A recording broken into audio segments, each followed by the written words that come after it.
When you hear the phrase open to life, what you're really being told is closed to life. Because the conjugal act must be in pursuit of procreation, if it's merely open, that's a way of saying we're not pursuing it. We're actually closed to life.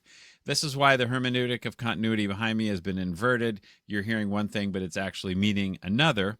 And we're going to further and finish off Timothy Gordon and Christian Wagner not seeing eye to eye on this, and you'll never get NFP to fit in a Catholic box. You can't do it, and I'm going to explain why. Anyway, this is Annulment Proof, your NFP spiritual dictator, and we're going to demo the planned destruction where NFP is involved. Say contraceptive. Help your family to get ready. Yes, of course. An option to be free of tension. This is an NFP couple. That way you can do better chores without these kids. Healthy child, healthy wife. What more could you want? Happy family, happy life. Speak to each other. Oh, a man and wife. Choose a method for a happy life. Boy, oh boy. The propaganda never dies with these people. This is why everyone calls NFP Catholic birth control, because that's all it is. Everyone else can see it basic. It's just family planning, and it's all has the same talking points. You know, better health, better relationship, all that stuff. Margaret Sanger got it started, and a lot of Catholics have picked up on it, and Timothy Gordon has taken the bait. Let's finish up with our man, Timothy Gordon, talking about his favorite subject in the whole world, NFP. Let me share the screen here. Hang on a second. Oh, hold on. All right. So, Okay. I don't even know the stuff you were they're asking you about. Okay. Well, what's up, locals? So this is after he got done finishing. Christian had to go. He's selling a house, and he had a heart out, unfortunately. Okay. But it was a good chat, I think. And I don't think so, Timothy. So there was. I think he was between you and Christian. It was very helpful, illuminative for me to understand. I think where he's misunderstanding. He's getting the misunderstanding out of the way he thinks about this, the marital act. And I think it was much more misunderstanding 3 years ago. I'm seeing him still misunderstanding certain lines. Hey, and I think he's basically saying there's an order to this, and okay, in other words, procreation primary, and Timothy Gordon is saying no, procreation is not primary. That's all it is. It's not. You'll never ever be able to sew this together. Somebody has to change what they think. Okay. Okay. Sorry. Continuing. Let's go. Thinking it's more complex than it is.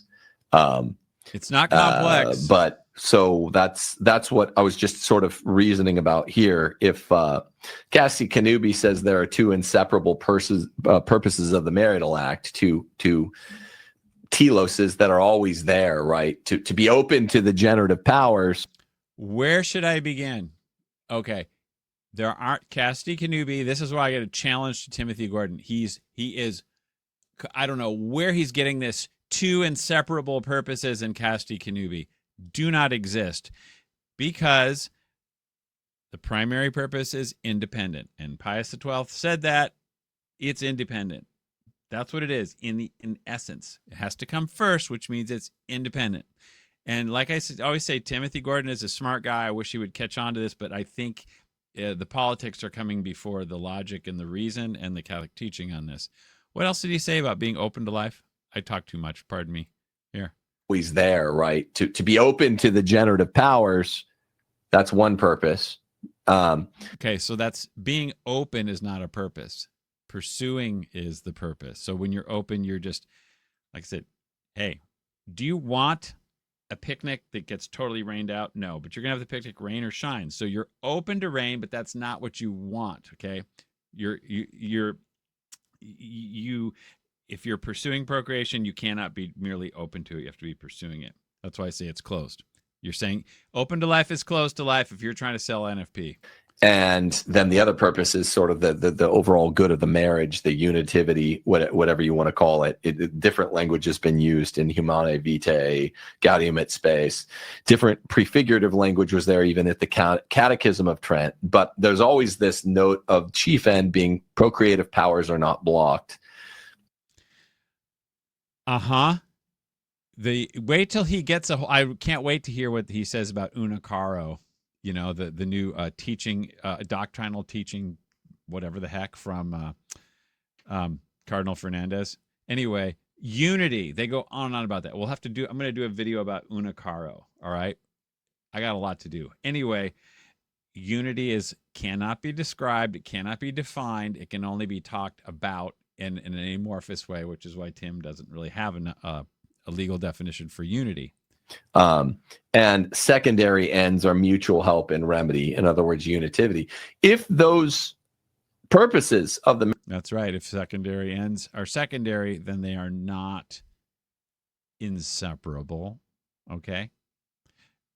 They cannot be separated from the primary end, but the primary end can be separated from them because something has to come first. Marital act are inseparable, then it would render impossible the idea of a husband and his wife who are not breaking any of the other rules having sex for pleasure alone. It simply wouldn't be possible.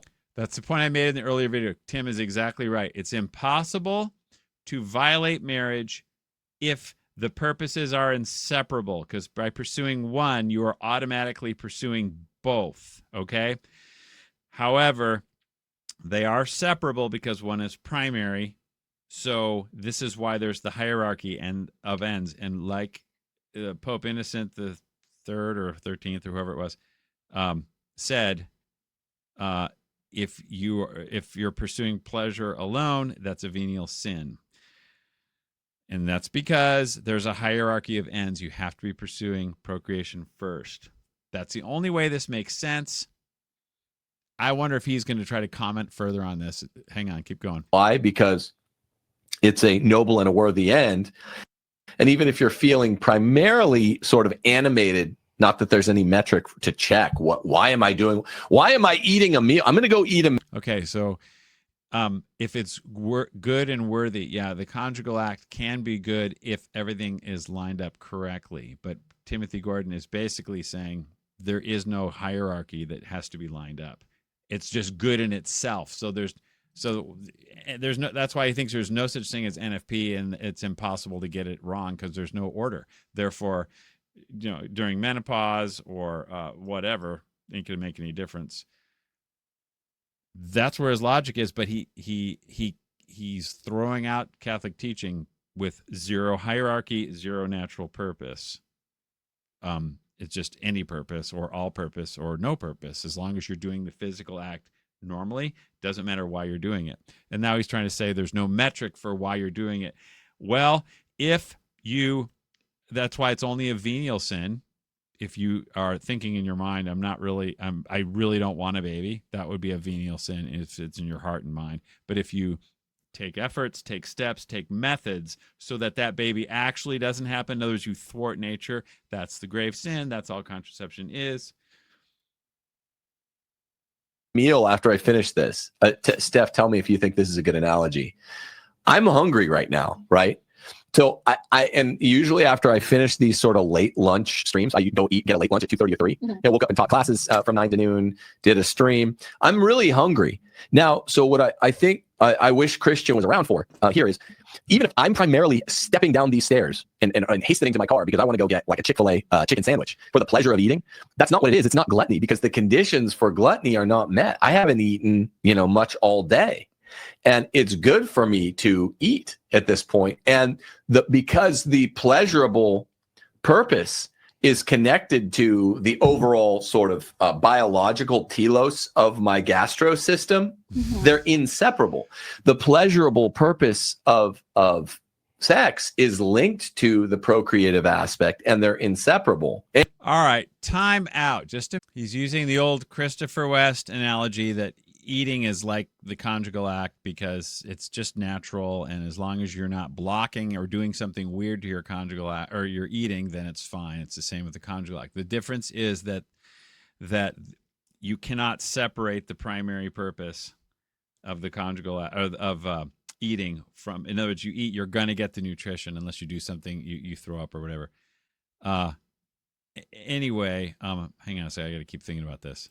But as I always say, the eating analogy to NFP fails because the digestive system is constant. So it's impossible to, just pick the digestive window or whatever. So it would be like, yeah, if I want to do a diet, I just eat when there's no digestion going on.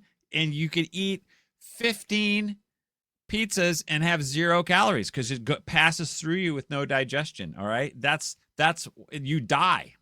And this is why NFP is death, because you are making sure that there ain't no egg in the building. All right. No baby. That's the problem. So, okay. He keeps going on about, let's see what he says now. And the unitivity of the act. So I couldn't really tell you in 10 minutes of my gastro system. They're inseparable. The pleasurable purpose of sex is linked to the procreative aspect, and they're inseparable, and the unitivity of the act. So I couldn't really tell you in 10 minutes when I go get in my car, I go downstairs and get a peanut butter sandwich, whatever I end up getting for lunch. Is this 98% of just hunger and the pleasure of the eating act? Or is it 97%? Or is it not? When I'm satisfying a number of teloses that are inseparable at once, and pleasure is one of them, the sort of secondary or tertiary ends. But there are these nobler and worthier, to borrow Gaudium and Space's term, ends that are being satisfied by the same behavior. I can't even tell you metrically what portion is what.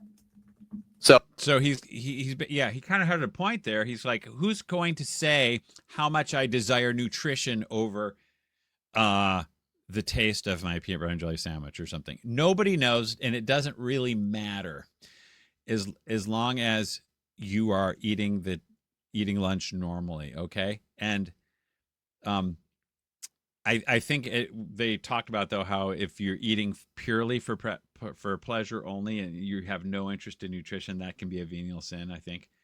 And if you are using the conjugal act not for its intended purpose, which is procreation, that is a venial sin. So I'm fasting today, so my brain is like working kind of. We're going to keep going, though. Let me hear what else he's got to say. Oh, I think that's what he and others just don't understand about sex. It's not different from eating. Sex isn't, for a Catholic, fundamentally dirty, as long as you're not doing something immoral, which is to be using one end to block the other. So it is fundamentally dirty unless you're trying to get pregnant. What they mean by that is you're creating more original sin. That's why it's fornication unless you're trying to get pregnant. And you're blocking, as you know, by the calendar. You're just taking that calendar and you're saying, no, it says no. So we're putting a block on our activity, not for the next 5 days. We're blocking the activity. Can't do it. Then it's open. Maybe that's clear. I think there's some questions like on this. A lot of people, I think, were interested in the dialogue between the two of you. So we have some locals questions. Yeah, go ahead. To go over some of what you guys discussed. Be the Patriarch says, my question is, if coitus interruptus and NFP both have the chance of conception and both have the purpose of avoiding conception, how is one licit and the other not? Oh, well, that's very easy. Coitus interruptus only has the chance because of the pre-jack, and one is intent specifies 4. Hold on just a second. All right. The question is, if coitus interruptus and NFP both have a chance of conception or both have the purpose of avoiding conception, how is one listed and the other not? Great question. The answer is they're both illicit because they're both, you are trying to not have a baby and you're using organic methods. That's all. They can be tolerated per Casti 59 by the innocent spouse because they both start natural, but they end violating nature unnatural. So they can be tolerated by the innocent spouse, unlike artificial contraception. So these natural contraceptions can be tolerated, but they have to be told that they're sin. Anytime your spouse is not following the hierarchy of ends, it's a sin. venial or mortal, depending if they're using a method or not, okay, versus just mentality, and the other spouse has to tell them. Okay, let's see what he has to say. Form, and you're fundamentally subverting the climax of the action and the principal part of the action, which is the male climax, and you're not you're misdirecting it. So it's, I mean, coitus interruptus is wrong, both formally and materially. That's the main difference. Whereas, what was he trying to analogize to? Avoiding NFP. I don't know what you mean by NFP. You just mean like timing. You mean just having sex on something other than like your wife's most fertile day of the month? That's not a separate act. No, Tim, that's not what they mean. They're not just saying not happening, happenstance, not pursuing the highest fertility day. They're saying, yeah, using the calendar so that there's no baby shows up when all the conjugal activity is happening. Just having sex, the way that we're directed to is it has to be open to the procreative powers. Maybe we should go to a little Aquinas at this time. It has to be open to the procreative powers. No, it doesn't, because that's closed to life. It has to be pursuing of the procreative powers. Let's see what Aquinas says. Hold the phone. Okay, so since this is all about Aquinas, this whole video and these guys are all about Aquinas, let's see what he says. First, I think he talks a little bit about the food thing. And this is the question, whether certain blessings are necessary in order to excuse marriage. All right. So this is the bad guys with the objection 1, okay? So they're saying, no goods are necessary to excuse the act of the nutritive power, neither, therefore, are they necessary to excuse marriage. So this is, what the bad guys are saying, which is exactly what Tim Gordon said. He's like, hey, if I want to eat this chicken sandwich or whatever, what's the problem? It doesn't matter how hungry I am or not hungry or how much I want to get out of this. It's like I'm eating the food normally, okay? Same with the marriage act. It's totally fine as long as I'm doing everything normally and I'm open to nutrition or I'm open to life. What is the problem? Let's go with Aquinas, shall we? Instead of abandoning Aquinas for our NFP, Timothy Gordon. Again, the bad guys, like you, Timothy, say no goods are necessary to excuse the act of eating lunch, so no goods are necessary to excuse the act of marriage. But what does Aquinas say? The generative power whereby original sin is transmitted is infected and corrupt. Wow. Okay. All right. Whereas the nutritive power whereby original sin is not transferred is neither corrupt nor infected. And again, okay, so therefore you don't need an excuse to use it, all right? Each one feels in himself a defect of the individual more than a defect of the species. So what that means is you're hungry, you're going to eat, all right? This is what you're going to do. You don't need a lot of motivation. People get hungry, they eat, all right? So, but God knows that if we don't do the generative act, there ain't going to be any kids, all right? So people don't necessarily think in terms of, I need to save the world through population, but they do think in terms of, if I don't eat, I'm going to starve to death, and I got to get some food now. So this is why God puts the pleasure into this, so that we make sure we have some people, okay? Hence, in order to entice man to take food, which supplies the defect of the individual, is enough that he feel this defect. Yep. But in order to entice him to the act whereby the defect of species is remedied, as in make kids, divine providence attached a pleasure to that act, which moves even irrational animals, in which there is not the stain of original sin. Hence, the comparison fails. Timothy Gordon. This is why marriage also is an office of nature, because it's the same thing with animals. All animals, they reproduce just like we do. It's the same. This isn't an office of human nature. That's the little lie they sneak in. It's just an office of nature. Now, what else does Aquinas say? It was forbidden. Okay, we may be getting ahead of things a little bit, but I'll read it anyway while we're here. It was forbidden in the law to approach a menstruous woman. That's right. You know what? Let's see if he goes there in the video before I go on with this during menstruation stuff. So that's it. Once you understand this the Catholic way, the right way, it's just It means that the formal part of the act is the male orgasm. Sorry for being gross. The female orgasm is more complex because it's not the formal part of the act.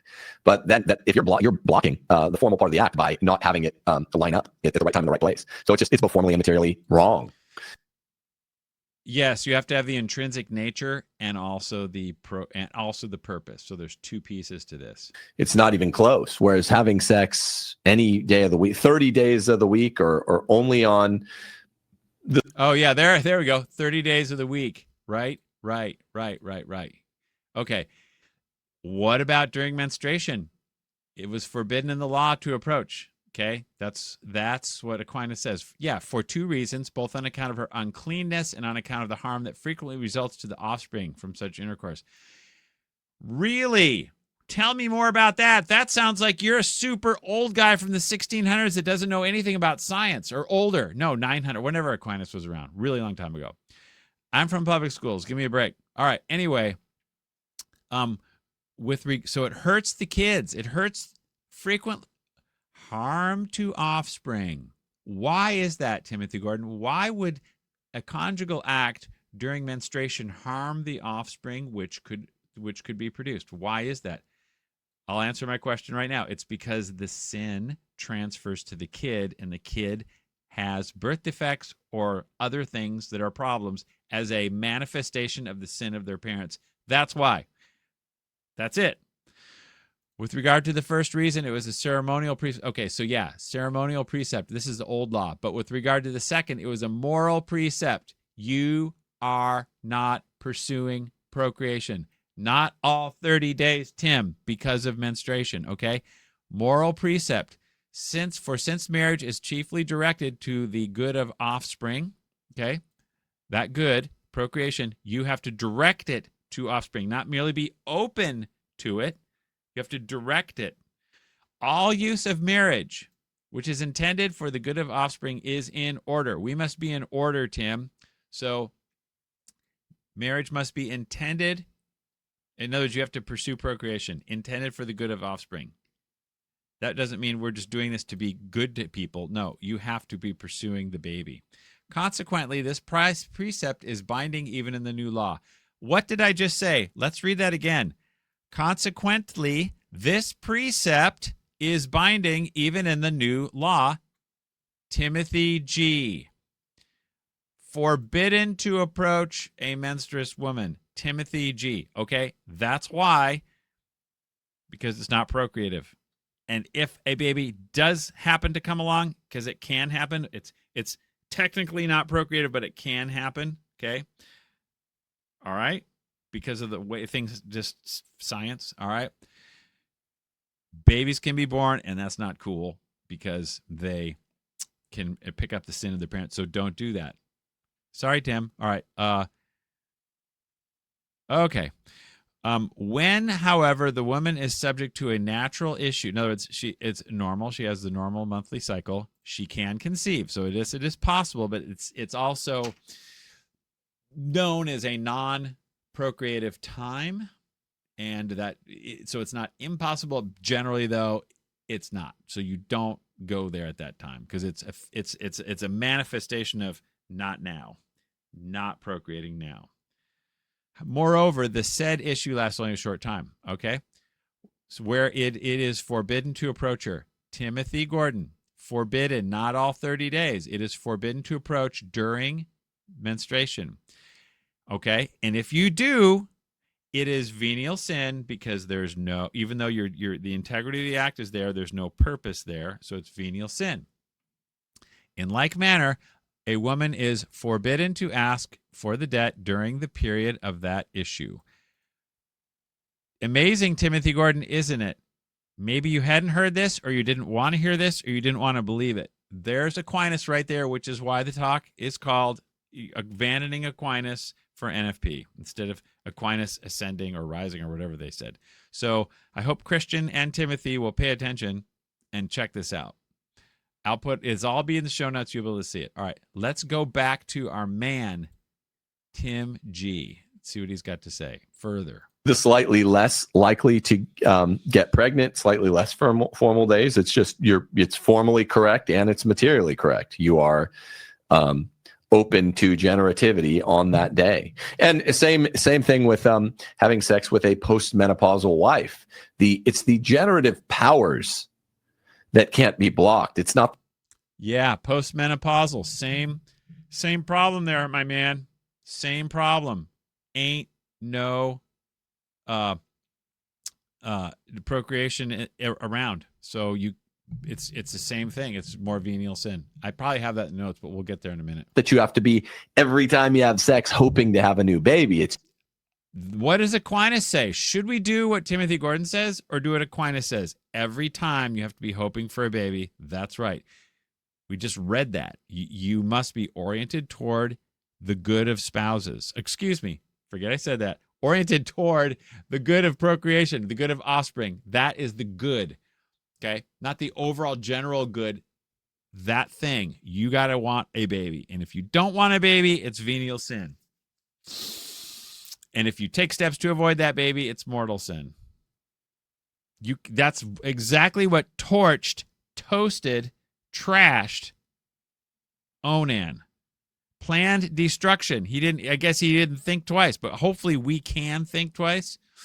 You're not allowed to block the generative powers. You have to allow the telos of the sex organs to do their thing. And that's what it is. So they're not. If there's no purpose, then it doesn't matter when you do it, because there's no purpose other than something called unity. That's why everyone now is falling hook, line, and sinker into unicaro, whatever, one flesh, because we're all addicted to our NFP and everything that goes with it, which is no restrictions and annulments and no sin divorce. So naturally now everyone is drunk on unity, and that's why the Vatican can start saying, guess what? It used to be secondary, but it's primary now, and you guys are going to accept it, aren't you? And I was like, oh, yeah. They're not alike at all. But I still don't know what people mean when they say NFP, like it's a separate act. I think he does. He's being distant. He can't go there. He doesn't know what it means. Yeah, it just means timing so that egg and seed will not meet. That's all it is. You're using timing instead of another barrier. You're using the barrier of time. That's it. Just like, I don't know what, when Cape Canaveral shoots a rocket up, they have a certain time of day or when it's going to work best for the thing, for nature. Okay. Same kind of stuff. It's like, what is your purpose? If your purpose is not procreating, then you time it in such a way so that doesn't happen. If your purpose of having a picnic is sunny, you time it in such a way that the rain doesn't happen. But the nature, God, Aquinas, the church all say you cannot be pursuing something other than procreation. Therefore, to do so is to violate that nature. I just think it's a retarded term for retards. Yeah, a lot of people use it, and they always ask us about it. And I'm just, it's very confusing because it's like, yeah. You just mean having sex with your wife? No, again, he's saying NFP. He has no idea what it is, or he can't define it because, again, if there's no purpose, what is NFP? NFP is timing things so that you don't get pregnant, but who cares? Because you don't have to get pregnant anyway, so it doesn't make any difference what you. Oh, he's being disingenuous, I think. I think that's also why he blocks and you can't get him in the comment section or anything. But this is a huge problem. This isn't like a small matter. This is a salvation issue, but no one can go there and talk about it. Well, no, but having sex with your wife when you know when she ovulates or has her period. I'm like, well, do you know how I know when my wife ovulates or has her period. Yeah. Okay. So that's, like, we already talked about that. Off limits at that time. You can pick to have it's illicit sex based on whether or not it's procreate, open to procreative powers. It's licit if it's open to procreative powers. It's licit if you are pursuing procreation.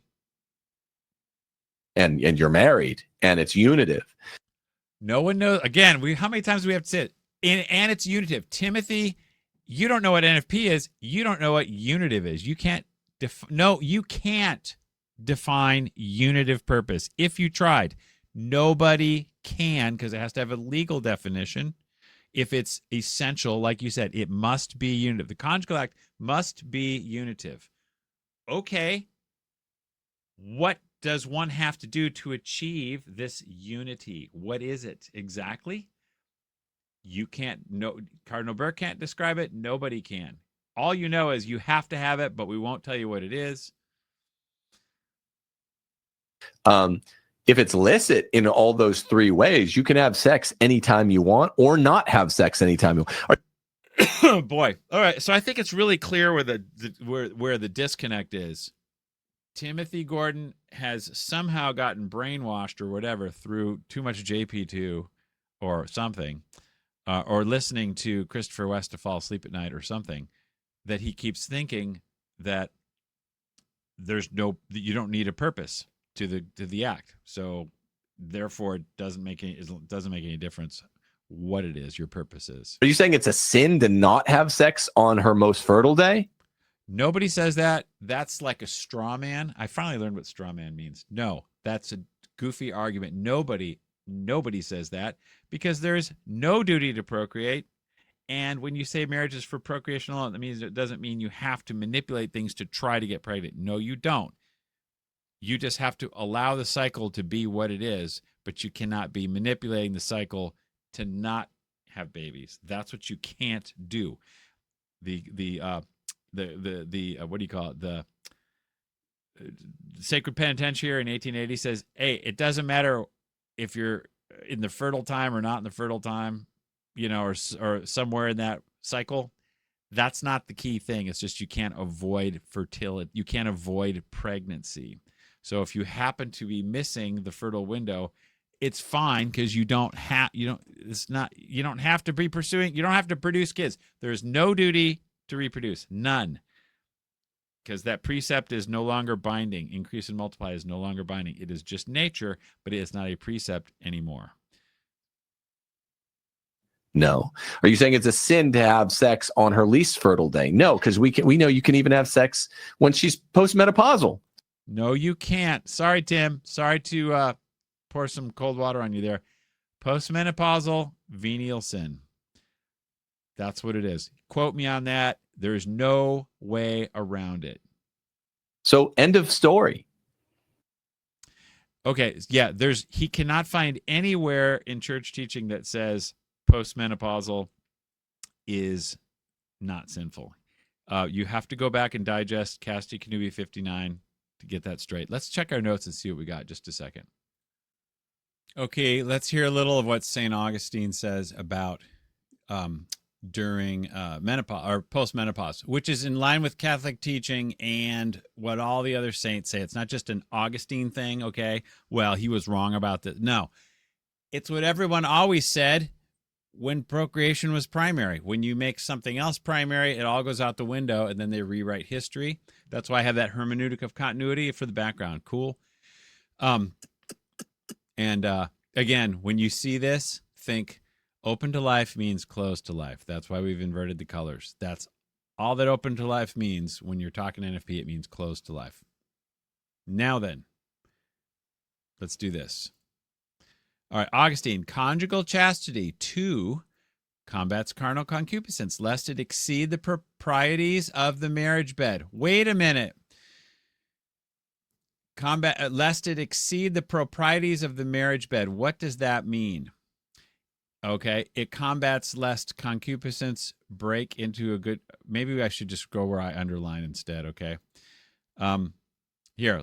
Okay, this is what conjugal chastity. Okay, it combats even the most valiant fashion in regard to the conjugal act of conjugate, lest there be indulgence beyond what suffices for generating offspring. That's the point we're trying to get at here. When you read some of this old guy stuff from way back, you got to make sure you get it correct. This is why sometimes St. Augustine, or excuse me, Aquinas, you have to read it slowly. And we're not going to read everything super slow here. Let me just go to what I underlined. So you can't indulge beyond what suffices for generating offspring, which is another way. It doesn't mean there's no pleasure involved or you can't enjoy it. It means you must be pursuing offspring. In other words, having the primary purpose primary. Such chastity abstains during menstruation and pregnancy. Oh, really? Wow. What does St. Augustine know? He doesn't know anything. He needs to talk to Christopher West and Timothy Gordon to get straightened out, yo. All right. Nor has it union with one no longer able to conceive on account of age. Okay? Because there's no baby there. Okay? Though that's exceeding the properties of the marriage bed. Okay? It combats lest concupiscence break into a time agreed upon by the spouses for prayer. Yeah, so if you don't agree. If this conjugal chastity possess such great power and is so great a gift from God that it does what the matrimonial code prescribes. The matrimonial code prescribes. That is procreation primary. That's what that code is. This is why there ain't no code anymore if all you have to be is open to circumstances. You don't have to be pursuing the code. You have to just be open to it if it happens to happen. I'm not going to pursue Mass on Sunday. I'm open to going if I happen to, wander into church and it happens to be happening, okay, but you don't have to keep holy the Sabbath. You just have to be open to keeping holy the Sabbath. That's all that's happening. It combats in even the more valiant fashion in regard to the conjugal union. Okay. Again, I can't think of what that means. Anyway, so the bottom line is here. Look. And the desire for such union does not prevail, but ceases when there is no prospect of generation. The desire for union does not prevail. Okay, unitive, Mr. Unitive, hello. People want the desire for the conjugal act. No secret there. But it's not chastity if you do so when there is no prospect of generation. During pregnancy, menstruation or what do you call it? Menopause.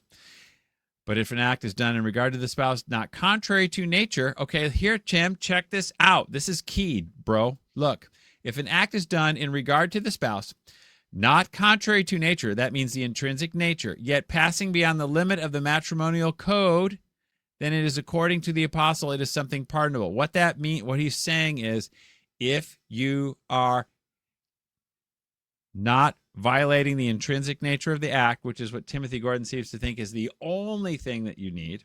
No. If you are not,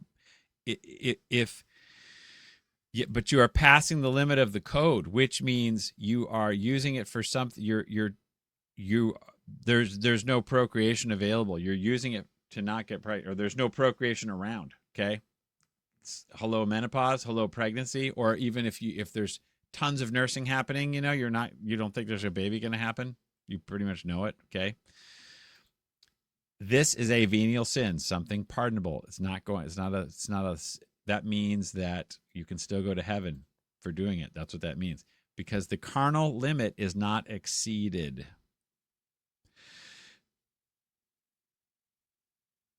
Yeah, that's just a weird way of explaining it. I wonder what he really means by that. The carnal limit is not exceeded. I guess he's saying it's not the natural, the intrinsic nature has not been exceeded, yet lest within the limit of itself be exceeded. Okay, so they're using it beyond what it's for, because there's no prospect of generation. There must be a warfare against the evil of concupiscence.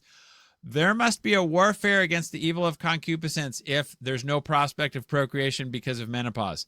But this is kind of why everyone wants their NFP, and they're happy to have it redefined as unity number 1, because who wants to have warfare against the evil of concupiscence when you can wave a magic wand and say, what evil?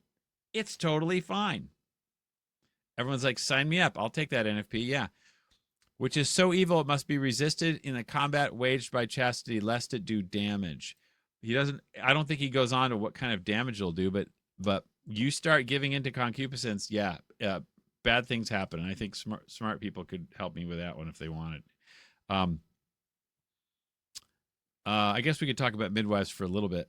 Today, besides the other grave problem, let me slow down and talk normally. Midwives, everyone knows that's from 1951, speech given by Pius XII, where NFP was born. Okay. Today, besides another grave problem has arisen, namely if and how far the obligation of being ready for the service of maternity is reconcilable with the ever more general recourse to the agenesic periods in a woman, which seems a clear expression of a will contrary to that precept. So he's saying that, in other words, today we know we're supposed to have kids, but there's a problem, because NFP seems contrary to that precept of primary procreation primary. They already started with the misdiagnosis, the definition of words.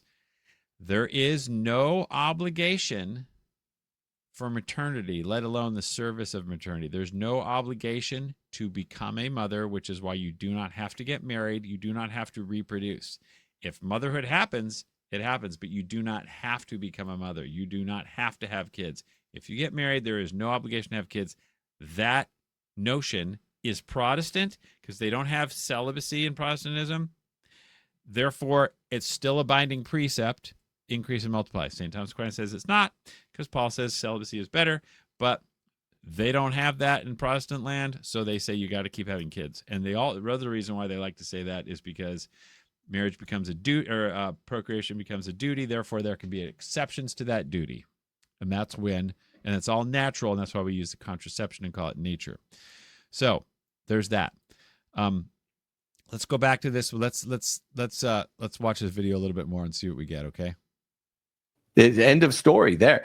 Then Pius XII does make this.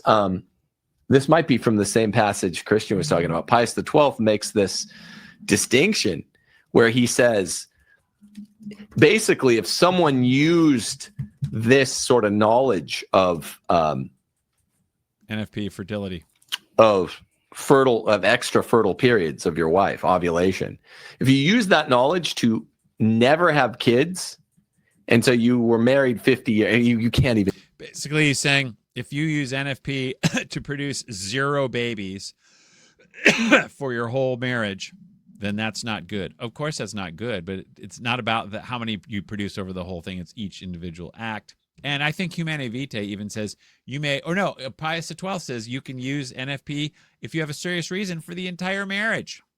So I don't know what Tim is talking about here. And use it that effectively. Unless you're a freak about it, you can't even use it. So many of our kids have been had when we're kind of we're kind of trying to keep it less likely, but we don't. We're kind of trying to keep it less likely. Okay, so what is the purpose of your conjugal act at that point, Tim, when you're trying to keep pregnancy less likely? You are trying to not have a baby. This is also, I think, Tim, hey, he's probably, the devil hath power over those who pursue horse and mule, as in instinct, lust, pleasure, whatever, rather than procreation. You're pursuing God when you pursue procreation, and we'll hear from Christian Wagner later who explains that, okay? But I think Tim has got a blind spot because of his activity. Really can't, I mean, like the reason I know this is right is because I know it works. We've had several of our kids when we're like, well, we're not actively trying to have a kid. We're sort of trying to keep it chill. Trying to keep it chill. That's another way of saying we're avoiding pregnancy. Because how do you keep it chill if you don't avoid pregnancy? What does he say? But we're going to follow the rules. Yeah, so he's saying we're not going to use contraception. So we want to not have babies, but we don't want to use artificial contraception. So we're going to use natural contraception and call that following the rules. But we just heard from Augustine and Aquinas who say it's not only the intrinsic nature, but it's also the hierarchy, the code, the purpose. You end up having babies on your less fertile days. So you don't have to have sex on your most fertile day. You don't have to not have fertile sex on your least fertile day. Nobody says that you do, as long as you're not navigating things such that the egg stays out of the room. It's just that simple. And there is no such thing as NFP. Wow, that's quite the soundbite. I might have to use that somewhere. There's no such thing as NFP. I got to write that down just a minute. Okay. I'm not saying it's wrong. I'm not saying it's right. I'm saying there's no such thing as it. There's just having illicit sex, and there's not having illicit sex. And what all he's not saying it's wrong or right. Pius XII could really have meant is we would have to look at someone pretty hard. They would have something wrong going on between their ears and in their heart if they used the fertility schedule of his wife in order to never have kids but never have artificially contracepted. That's the new error from Unique Caro, where they're saying it's not about each individual act, but it's just over the marriage. Did you do your duty to have kids? Okay. So as long as you had X number of kids, you can basically use your conjugal act for something other than procreation. That is the lie. That's what Humanae Vitae condemns, and everyone else has too. But once you let NFP out of the cage, you can't put it back, or it's very difficult. And when it's out, it changes the law everywhere it goes. So it changes marriage law. It changes everything that came before it. And that's why we have this hermeneutic of continuity behind us, which isn't real. And there's no way that Christian Wagner will have to join the dark side with Timothy Gordon, or Timothy Gordon will have to join with Christian Wagner, and both of them still have a little work to do because Christian Wagner's barely hanging on. He's been so pummeled by NFP. But at least he still has a piece of it. And I wonder if Christian Wagner and Timothy Gordon are going to get back together to try to hammer it out, because they'll never be able to do it. It's Pope Innocent is going to forever contradict Timothy Gordon, and there's no way around it. There'd probably be something wrong with that person's attitude. It might be a sinful attitude, but you can't say that they've done a sinful act. Yeah, you can. In fact, it's a grave sin according to Pius XII if you perpetually use the conjugal act but try not to have babies. And then he adds, if it's not unless you have a grave reason, but the grave reason is neither here nor there, because it's an act of nature, not about justice or prudence or what do you call it? Precept. There's no precept to have kids. Nope, not anymore. It's not binding. There's just no. Let's look and see what is said about midwives, okay? All right, here we go. Midwives, yes, yes, yes. It is necessary, first of all, to consider two hypotheses. If the application of the theory implies that husband and wife may use their matrimonial right even during the days of natural sterility, no objection can be made. That's correct. That's what Timothy Gordon is saying. Doesn't matter. You don't need to try to get pregnant. Correct. Okay. Okay. If instead husband and wife go further, that is, limiting the conjugal act exclusively to those periods, then their conduct must be examined more closely. That is what Timothy Gordon is referring to. He's saying if you are using NFP, he didn't say you using it exclusively to those periods for the entire, till you're dead. He's like, if you do it for one monthly cycle, basically, if you use NFP for any amount of time, okay, more than 5 seconds, you have to use it for like a month to actually do NFP. NFP takes a month to do it. That's how long it takes. You can't use NFP in less than a month. Limiting the conjugal act exclusively to those periods, which means you don't limit it for the other periods, which means they're speaking about a monthly cycle. There's no way around that. Tim, sorry, man. Okay. Sorry, not sorry. Nonetheless, the moral lawfulness of such conduct in husband and wife should be affirmed or denied according to their intention to observe constantly those periods is or is not based sufficiently on morally sure motives.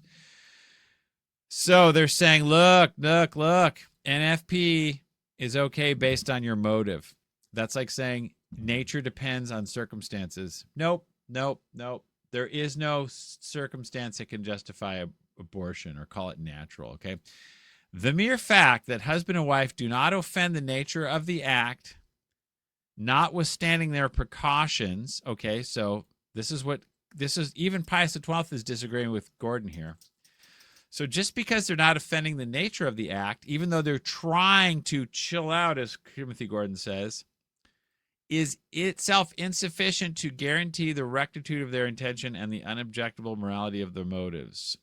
So just doing the act unencumbered or whatever isn't it.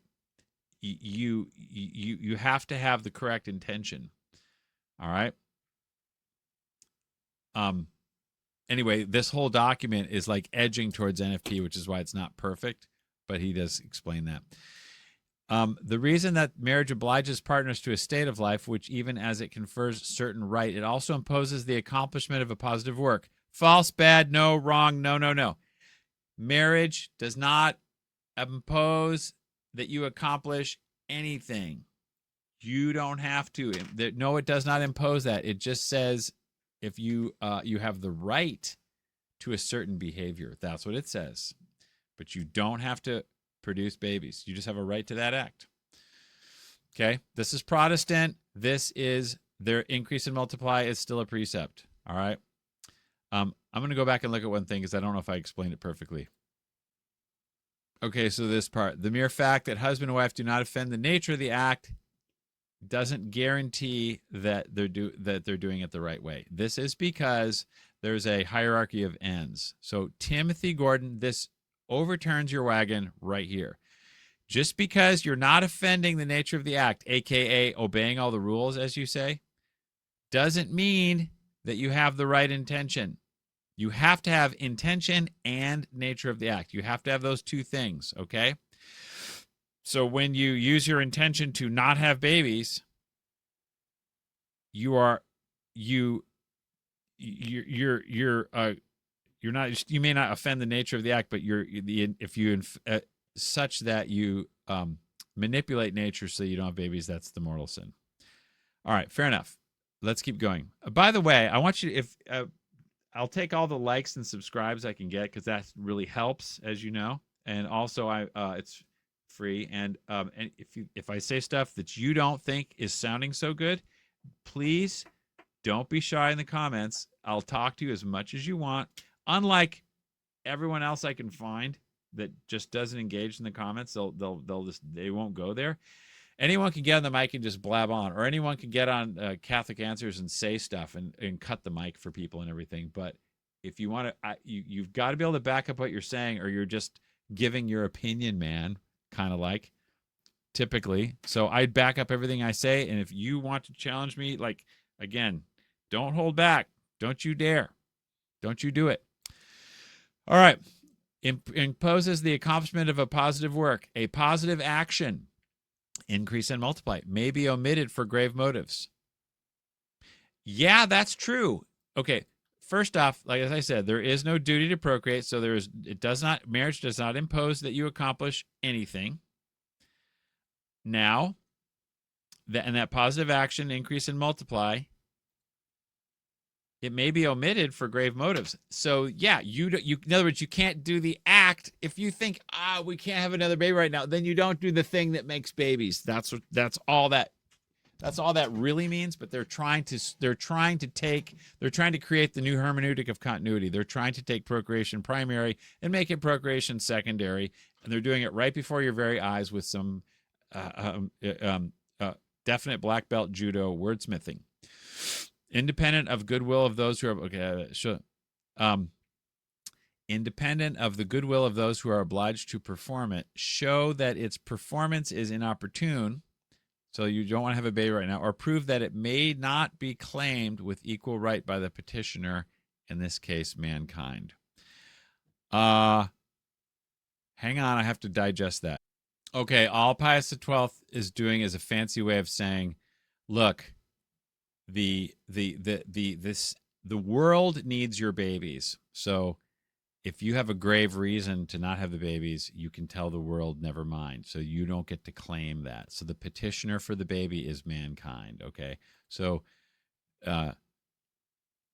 mankind needs babies. All right. So if you have a duty to reproduce, which you don't, then you can tell mankind, no, because I have grave cause. So that's all they're saying. They're changing this thing from nature to circumstance right before your very eyes, and now people are definitely confused. I think Timothy Gordon is.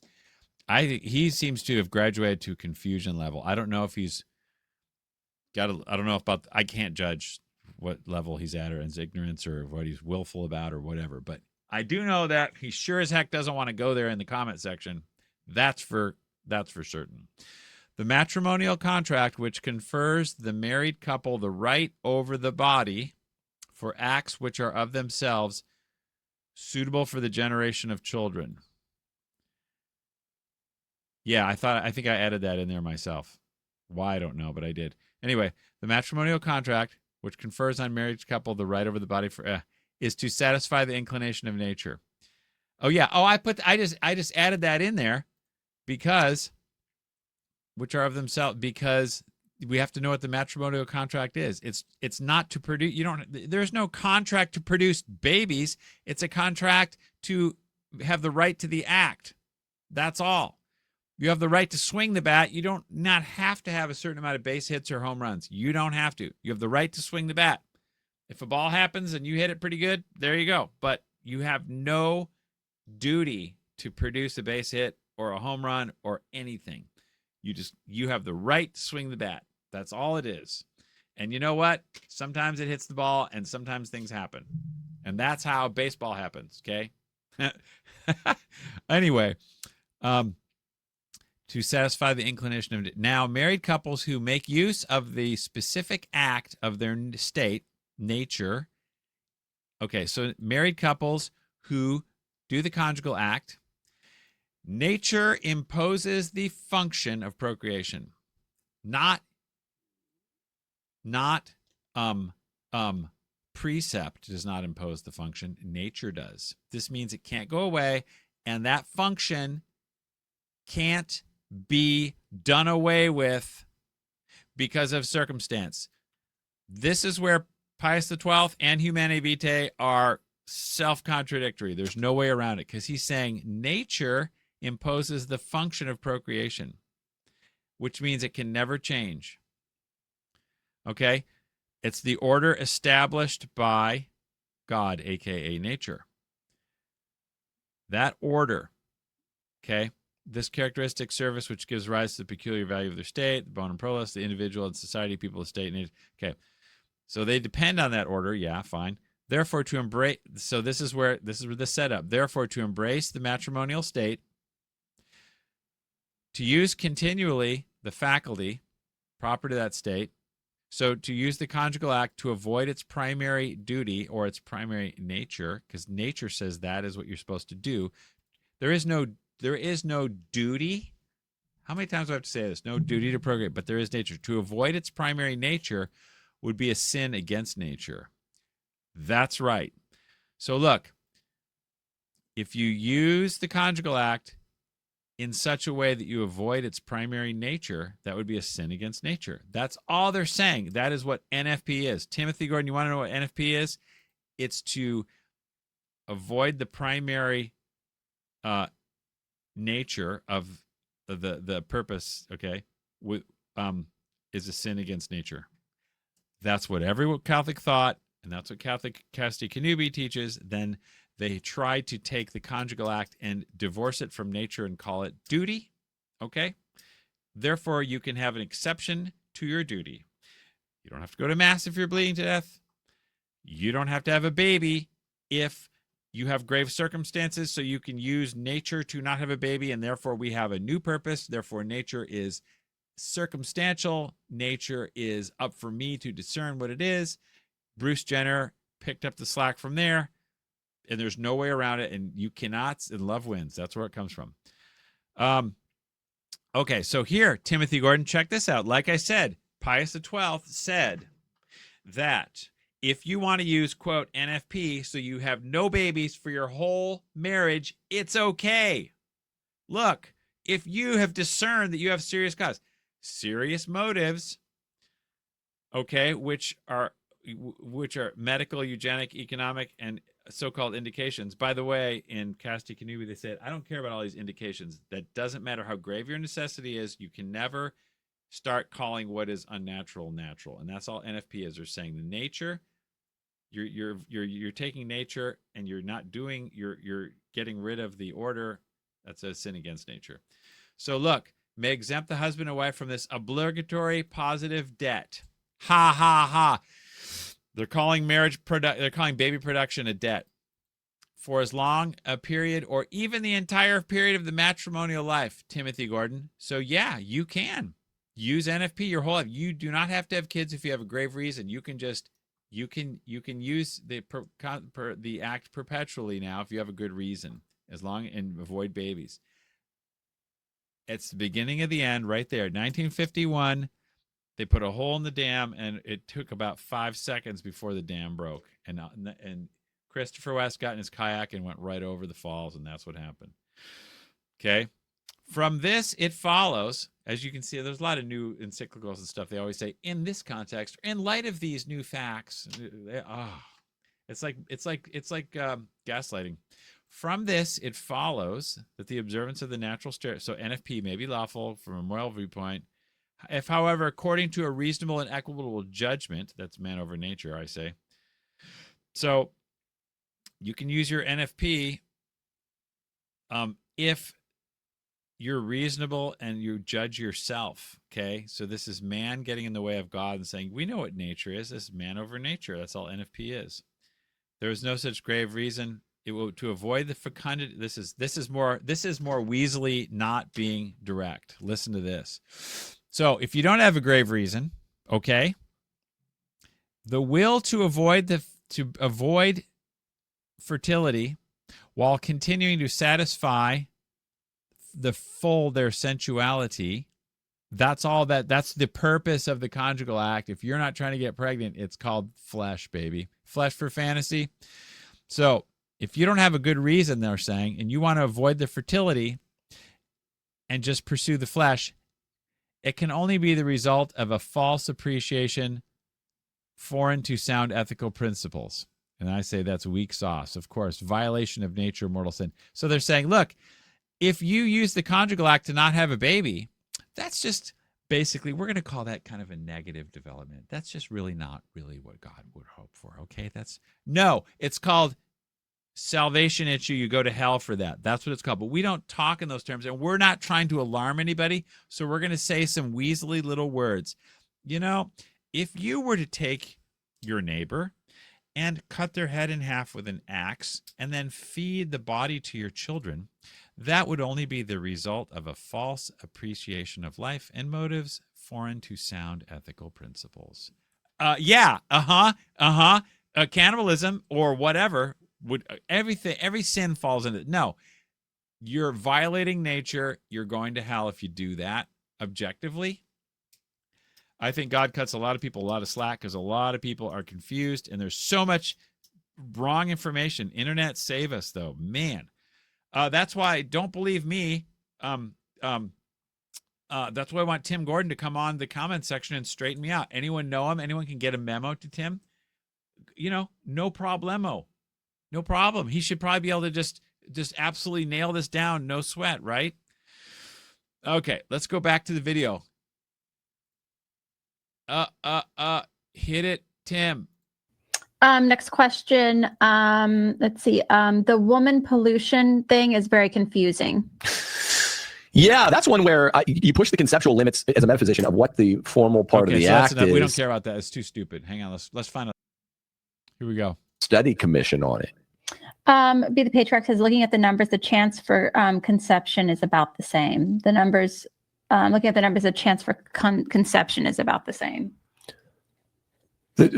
Yeah, they're saying that the artificial or quote unquote natural, it's the same. It's not just the probabilism. It's the formal part of the act, right? It is just the probabilism because you are manipulating nature one way or another. You can do it through pills. You can do it through timing. You can do it through barriers. There's any kinds of ways to manipulate nature so that you do not get the outcome. You block the formal part of the act. That's what we're saying, right? Yes, artificial contraception is different than quote unquote natural or organic contraception, but it's just a different method. You can take a train, you can take a plane or a car or a skateboard. Or you can you know what I'm saying? It's or you can I don't know. Uh, ride a wave. Okay, it's just, either way, you're getting to where you're trying to get to or not get to, based on some method. Intent specifies form, and if you block the formal part of the act, then you can't be intent. You're by definition contravening the proper intent.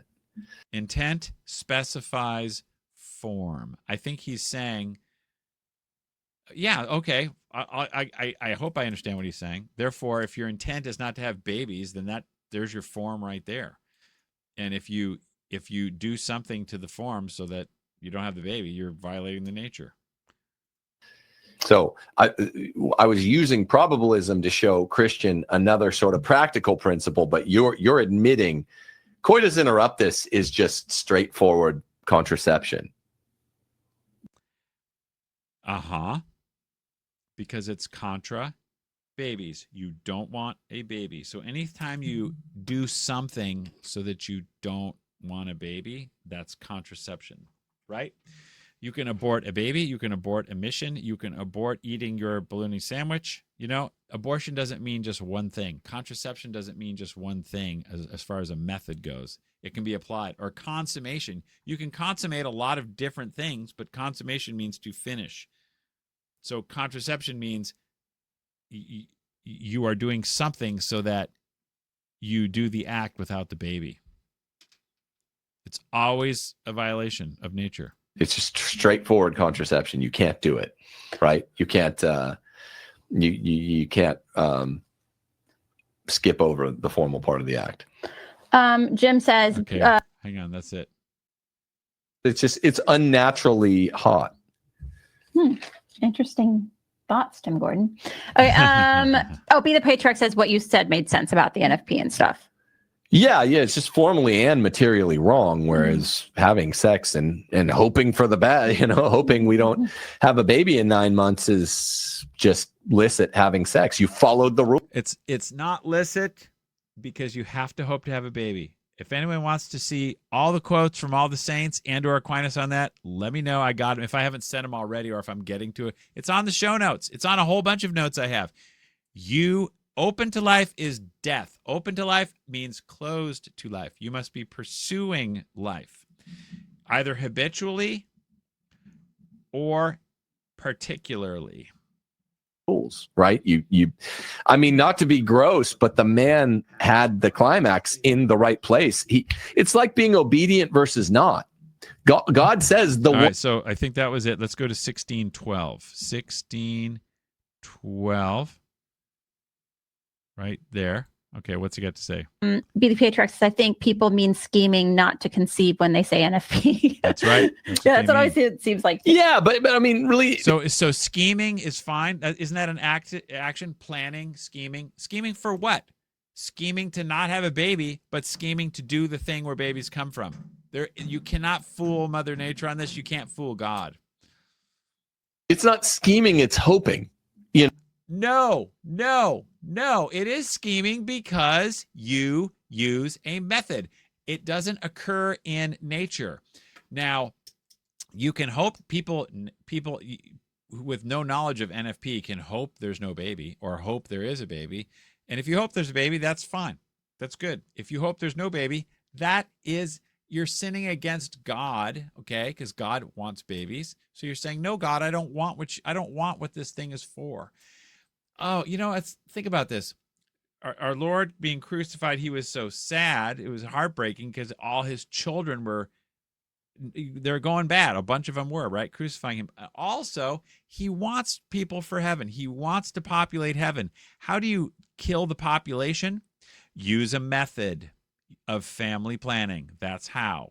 You want to go against God? Use a method of family planning. It doesn't matter what the method is. Some are worse than others. Okay. You can starve to death naturally, or you can drink poison. Either way, you're dead. Okay. One's a little more natural than the other. All right. It's not, yeah, that's a decent analogy. It's not immoral to fast, but if you start fasting for years on end, unless you're a saint of some kind, no. It's you're a natural person. You're gonna die. You can't kill yourself through. That's not cool.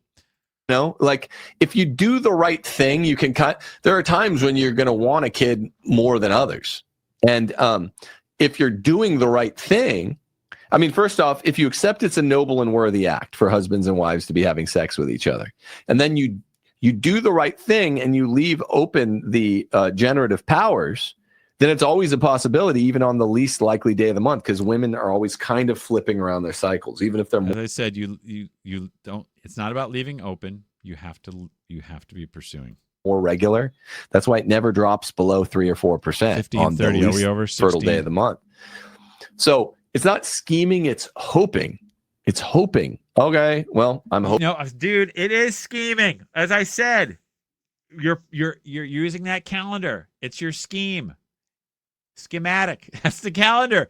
You are scheming. You're planning. It's an action. You're taking an action to not have kids, which is what Humanae Vitae condemns, while it supports it at the same time. That's how, and that's exactly what Pius XII is doing. Same dang thing.